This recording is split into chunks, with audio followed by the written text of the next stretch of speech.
सिंधुदुर्ग भव्य वारकरी दिंडी सोहळ्याचं कणकवलीमध्ये आयोजन करण्यात आलेलं होतं आणि या सोहळ्याला जिल्ह्याचे पालकमंत्री नितेश राणेंनी उपस्थिती लावली। यावेळी नितेश राणेंनी पालखी खांद्यावर घेऊन पायी वारी सुद्धा केली आहे।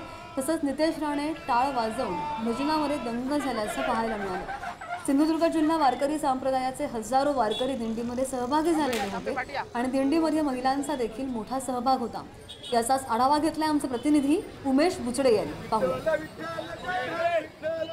वारकरी संप्रदायाच्या माध्यमातून कणकवलीमध्ये वारकरी सोहळा आयोजित केला होता। आपण पाहिलं तर तब्बल 1.5 ते 2 किलोमीटर हा पायी सोहळा आयोजित केला होता। आपण यामध्ये सरपूज्य पाहतो की जे वारकरी आहेत ते टाळ मृदुंग आणि वीणा घेऊन सहभागी झाले आहेत। बहुसंख्य महिला देखील सहभागी झाल्या। पालकमंत्री नितेश राणे देखील या वारीमध्ये सहभागी झाले होते। त्यांनी देखील पालखी खांद्यावर घेऊन पायी वारी केली आहे, टाळ वाजवले आहे आणि अभंग गायले आहेत। आपण पाहतो की कशा पद्धतीने ही जी वारी आहे ती अजून पाठीमागे आहे आणि ज्या महिला आहेत त्या बहुसंख्येने त्यांनी डोक्यावर तुळशी वृंदावन देखील घेतलेला आहे आणि अशा पद्धतीचं हे जे सोहळा जो आहे तो खूप मोठ्या पद्धतीचा सोहळा इथे होत आहे। आपण पाहतो आणि हे लहान मुलं जे आहेत ते मृदुंग देखील वाजवत आहेत। एकंदरीत ही जो सोहळा आहे तो कणकवली असल्यामुळे कणकवली भक्तिमय वातावरण झालं होतं आणि या सोहळ्यासाठी बहुसंख्य जिल्ह्यातून सर्व जे हजारो संख्येने वारकरी आहेत सहभागी झालेले आपल्याला पाहायला मिळेल।